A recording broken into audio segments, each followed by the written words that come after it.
Days of Our Lives see shifting alliances as EJ Mara clings to life. Friday's upcoming episode of Days of Our Lives is set to deliver an emotional storm of interrogations, revelations, and tangled relationships that promise to keep fans on the edge of their seats.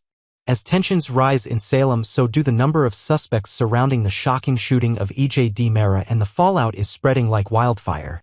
A ruthless interrogation begins. JJ Devereaux is back in detective mode, wasting no time in dragging Kristen Mara into the station for questioning. With her fiery temper and long history of manipulative schemes, Kristen has always been a lightning rod for drama, and now she's firmly in the hot seat. Still reeling from her daughter Rachel's mysterious disappearance, Kristen's fury toward EJ is anything but subtle. She blames him for the situation that tore Rachel away, and in JJ's eyes, that gives her both motive and means. But Kristen, never one to crumble under pressure, coolly denies pulling the trigger. She doesn't hesitate to deflect suspicion, reminding JJ that EJ has collected enemies like trophies over the years. According to her, half the town has a bone to pick with him, and more than a few would jump at the chance to take him down. Her defense? Look elsewhere. Everyone wants EJ gone. Gabby and Rafe in the crosshairs. Kristen's words aren't empty. EJ's aggressive business tactics and ruthless personal choices have left a trail of betrayal behind him, and that includes his complicated history with Gabby Hernandez and her brother, Rafe. Both Gabby and Rafe have reasons to want EJ out of the picture. Their entanglement in Mara family politics and their own long-standing grievances with EJ make them suspicious candidates. Gabby's fierce loyalty to her loved ones and her quick temper have landed her in trouble before. Rafe, meanwhile, has always operated by his own code. And lately, that code seems to be fraying at the edges. As more details about EJ's shooting come to light, Salem's residents can't help but wonder, did the Hernandez siblings finally reach their breaking point? Life or death at the hospital. At the hospital, Chad Mara waits anxiously for news about his brother. EJ lies unconscious, hovering between life and death, his body broken and battered. The uncertainty is unbearable, and Chad is desperate for answers. Kayla Johnson, ever the compassionate but honest physician, delivers the news with cautious care. EJ is alive for now, but his condition remains critical.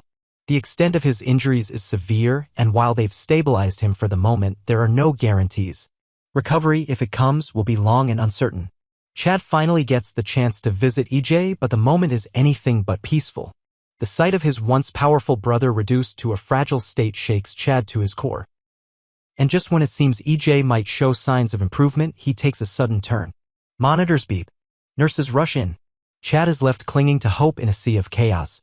In the hallway, he finds a brief moment of solace in the arms of Kat Green. Her warmth, her loyalty, it's becoming something more. The hug they share is more than comfort, it's a quiet signal of a bond deepening, a relationship shifting from support to something more intimate. Heartache and temptation at the bar. Elsewhere in Salem, emotions run high in a dimly lit bar where Jada Hunter seeks solace at the bottom of a glass. Her relationship with Rafe is crumbling. After she confessed to sleeping with Sean Brady, Rafe demanded space, unsure if he could trust her again. Now, Jada sits alone, haunted by regret and fear of what comes next. But fate, and perhaps a few drinks, have other plans. Sean appears, and despite the awkwardness, there's an undeniable pull between them. The tension, the remorse, and the lingering chemistry spark a moment that could lead them back down a dangerous path. Is it closure they seek, or temptation they can't resist? Gossip and speculation. The town reacts. Back in the heart of Salem, Leo Stark and Javi Hernandez trade theories over drinks and biting remarks. They've got their eyes on Gabby and Rafe, and they're not the only ones. Both siblings' recent actions have raised eyebrows, and now Leo and Javi are convinced there's more to the story than anyone's letting on. Leo, never one to shy away from drama, notes that Gabby has been far too quiet since the shooting. And Rafe? His erratic behavior and sudden mood swings suggest a man burdened by secrets. To Leo and Javi, it's not a matter of if one of them is guilty, it's a matter of who got to EJ first. As the list of suspects grows longer and the tension in Salem escalates, one thing becomes clear: the truth won't stay buried forever. What's next for Salem? With EJ's fate hanging in the balance, Kayla bracing for the worst, and Salem's residents at each other's throats, Days of Our Lives is diving headfirst into one of its most suspenseful storylines yet. Will Kristen's warning about EJ's enemies hold true? Could Gabby or Rafe be hiding a devastating secret? Will Chad be able to forgive, or will his family be shattered beyond repair? And what of Jada and Sean? Are they spiraling into something they can't undo? Fans tuning in this Friday are in for a whirlwind of revelations, heartbreak, and scandal. In true DOL fashion, no one is safe, nothing is certain, and every whispered secret has the power to destroy.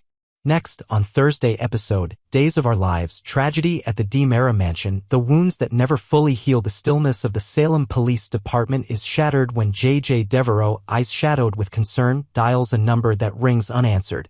His fingers fumble as he tries again, this time Gabby Hernandez's office. Still no answer. He leaves a message, the unease in his voice growing. If you're around, he says, trying to sound calm, after whatever you're doing, just call me. I'm worried. There's a reason for his anxiety, something in his gut tells him the silence isn't ordinary.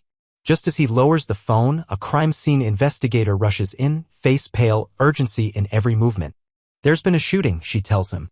JJ stiffens. Where? He asks, already bracing for the answer. The DiMera mansion, she replies. The victim, it's E.J. DiMera. A beat of silence follows. Then JJ moves, the weight of the name, DiMera, landing heavily on his chest. Another crisis. Another page in the tragic saga of Salem's most dangerous and dramatic family. Meanwhile, across town at University Hospital, the atmosphere is notably lighter for now. Dr. Kayla Brady Johnson, despite the dark circles under her eyes from a grueling 36-hour shift, smiles warmly as she spots a familiar young woman in the hallway. Kat! She calls out, surprised but pleased. I didn't expect to see you tonight. Kat Day, ever modest, smiles shyly. Just checking on some of the final details for the fundraiser, she replies, brushing a lock of hair behind her ear. Kayla, always appreciative of community support, thanks her genuinely.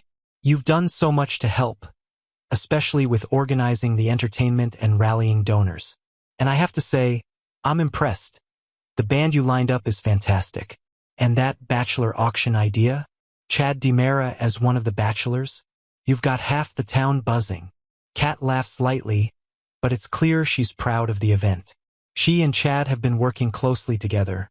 Maybe a little too closely, depending on who you ask. Kayla studies her for a moment. Her voice softens with a touch of concern. You know he's seeing my daughter Stephanie, right? She asks pointedly, yet kindly. But I also know he hasn't stopped grieving Abigail. Some wounds don't close. Kat nods slowly. I know, and I respect that. I'm only working with him. Nothing more. The hospital means a lot to my family, and I'm not here to complicate anything. But the conversation is interrupted by the urgent beeping of a trauma alarm. A gunshot wound incoming.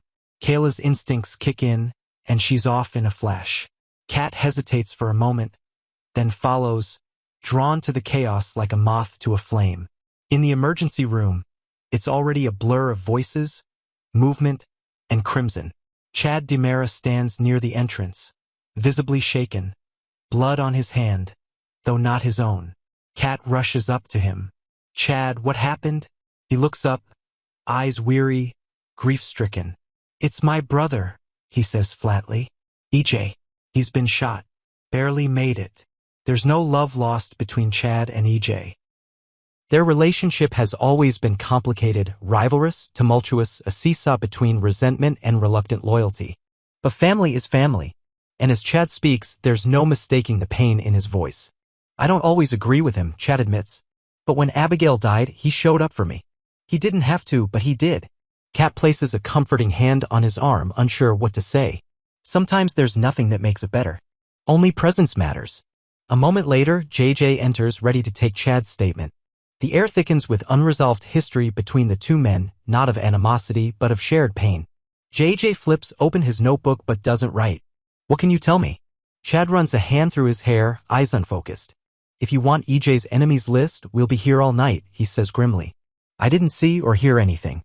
I only went there because of that article in The Spectator. I wanted to talk to him, settle a few things. He sighs deeply. But I never got the chance. And the last time I walked into that house and saw that much blood, his voice catches, was the night we lost Abby. Silence hangs in the air like a fog. JJ lowers his pen. The memory is too vivid, too raw. Both men struggle to find the words. Neither of them expected to be here again, drenched in blood and loss at the DiMera mansion. Kat steps back, watching the grief play out before her. These are not just headlines and social events. These are real people. Real losses. Real history. JJ places a hand on Chad's shoulder, their silent bond unspoken. Then he straightens. I need to get to the mansion. I'll keep you updated. Chad nods wordlessly. Kat, lingering, gently asks, is there anyone you'd like me to call? He hesitates, then shakes his head. No, I can handle it. Besides, he looks away, bitterness creeping into his voice. Half the people I'd call would probably be happy to hear about this. It's a haunting statement. And it's probably true.